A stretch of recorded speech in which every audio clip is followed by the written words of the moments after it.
Ժամանակավոր անաշխատունակության նպաստների մասին աղմկահարույց օրինագիծը հիմա էլ խորհրդարանում է քննարկվում։ Նախագծով առաջարկվում է ֆիզարձակուրդի փոխհատուցման վճարը հաշվարկել միայն վերջին աշխատավայրի ստաժի տևողությամբ։ Եթե այդ ստաժը 1 տարուց պակաս է, փոխհատուցումը 40% կլինի, 1-ից 3 տարվա դեպքում 60, իսկ 3 տարուց ավելիի դեպքում 80% փոխհատուցում կտրամադրվի։ Դեմ արտահայտվողները պահանջում են հանել այն կետերը, որոնք փոխհատուցման 40 եւ 60% են սահմանում։ Չի կարելի տարանջատել նախկին աշխատատեղի ստաժը վերջինից։ ՕԵԿ-ից Հեղինե Բիշարյանը ինչ որտեղ հաշտվում է 80% փոխհատուցման հետ, բայց 40-ն ու 60-ն անընդունելի են։ Ֆիզիոլոգիական այդ վիճակում աշխատանքի գնալը շատ դժվար է, հղի կանանց անունից հայտարարեց Հեղինե Բիշարյանը։ Անկախ նրանից 6 ամիս, մի տարի, թե 6 տարի, թե 10 տարի,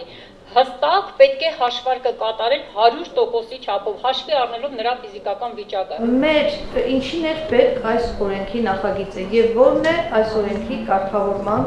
առարկան արդյունքը։ Գործատուները ֆիզարձակուրդից մի քանի ամիս առաջ հղի կնոջ աշխատավարձն են արհեստականորեն բարձրացնում, բարձր պարգևավճարներ տալիս, կամ էլ ծննդաբերությունից 1-2 ամիս առաջ աշխատանքի են ընդունում եւ դա էական ազդեցություն է ունենում բյուջեից տրվող վճարի վրա, պարզաբանեց սոցիալնախարարը։ Այն ծրագրերը, որոնք այսօր իրականացվում են, դրանք սկսել են արդեն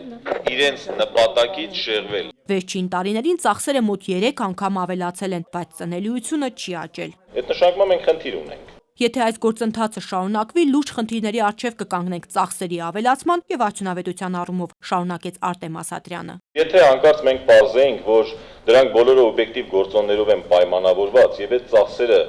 ավելանալով խթանում են ծնելիությունը, ավելացնում են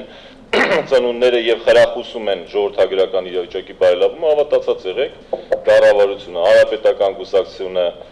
այո, կգտներ միջոցներ, որպեսզի մենք կարողանայինք ավելացնենք նաև այդ ծախսերը։ Արդյոք չկարողացանք տարիների ընթացքում լծակ կամ ձև կամ տարբերակ գտնել պայքարելու սրա դեմ, վերահսկողական ինչ-որ ձևեր գտնելու գործառույթներ։ Սոցիալնախարարությունը նպաստները վերահսկելու լիազորություն չունի, պատասխանեց նախարարը։ Ներկայացված նախագիծը դեռ առաջարկություն է։ Նպատակը ոչ թե նոր խնդիրներ առաջացնելն է, այլ եղածները լուծելը։ Դրա համար պատրաստ են լսել, քննարկել եւ ընդունել առաջարկները։ Դրանից հետո նոր միայն վերջնական տարբերակ ներկայացնել խորհրդարանին։ Ազնիվ Կարապետյան, Հայրփի Միքայելյան, ժամը լրատվական։